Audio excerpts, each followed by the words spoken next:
కాకినాడ ప్రభుత్వ ఆసుపత్రిలో విధులు నిర్వహిస్తున్న ఎఫ్ఎన్ఓ ఉద్యోగిని ఉందుర్తి వీరవేణి చేసిన ఆరోపణలు ఇప్పుడు చర్చనీయాంశంగా మారాయి. ఈ సందర్భంగా వీరవేణి మీడియాతో మాట్లాడుతూ గత 2 ఏళ్లుగా ప్రభుత్వ ఆసుపత్రిలో పనిచేస్తుండగా ఇటీవల ఆమెపై అదే ఆసుపత్రిలో పనిచేస్తున్న స్టాఫ్ నర్స్ లలిత పదే పదే మానసిక లైంగిక వేధింపులకు పాల్పడుతున్నట్టు ఆమె ఆరోపించారు. ఈ నెల 9వ తేదీ అర్ధరాత్రి సమయంలో లలిత డెత్ రిపోర్ట్ ఇవ్వాలని ఫోన్ చేయడంతో ఆసుపత్రి పరిసరాల్లో మద్యం సేవించిన అనుమానితులు ఉండడంతో భయంతో అప్పటికే ఇవ్వలేనని ఉదయం ఇస్తానని చెప్పినట్లు ఆమె తెలిపారు. దీంతో లలిత చేసిన వ్యాఖ్యలు తీవ్ర అభ్యంతరానికి గురయ్యాయని, ఇది తన వ్యక్తిత్వాన్ని దెబ్బతీసే విధంగా ఉందని ఆవేదన వ్యక్తం చేశారు. ఇకపోతే లలిత చెబుతున్న పనులను తాను వీలైనప్పుడు చేశానని, కానీ ఇప్పుడు తను తప్పుడు ఆరోపణలు చేస్తూ వేధిస్తున్నారని ఆరోపించారు. ఈ విషయంపై కలెక్టర్కు ఫిర్యాదు చేయడం జరిగిందని అన్నారు. బాధ్యులపై చర్యలు తీసుకోవాలని ఆమె కోరుతున్నారు.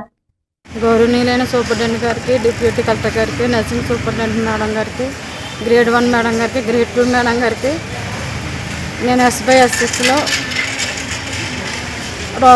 రాష్ట్ర పరంగా డ్యూటీ చేస్తున్నానండి. నేనైతే 2022లో ఎఫ్ఎన్ఓగా వర్క్కి వచ్చానండి గవర్నమెంట్ హాస్పిటల్కి.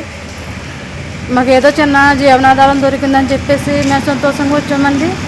కానీ ఇక్కడ స్టాఫ్లో చాలామంది చాలా రకాలుగా అరెస్ట్మెంట్ చేస్తున్నారండి. అయినా మేము కోర్టు లేడని చెప్పి చిన్న చూపు చూస్తున్నా కానీ అది ఎంతో తప్పుకుని చేస్తున్నామండి.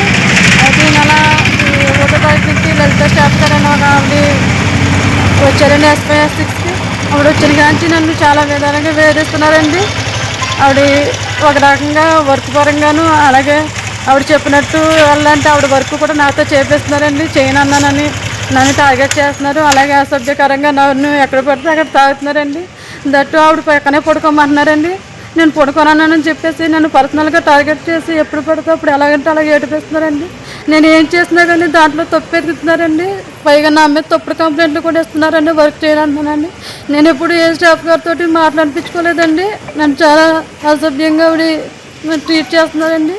నేనేం చేయాలో కూడా నాకు అర్థం కావట్లేదండి సమయంలోనే. దయచేసి నేను ఆల్రెడీ కంప్లైంట్ చేశానండి.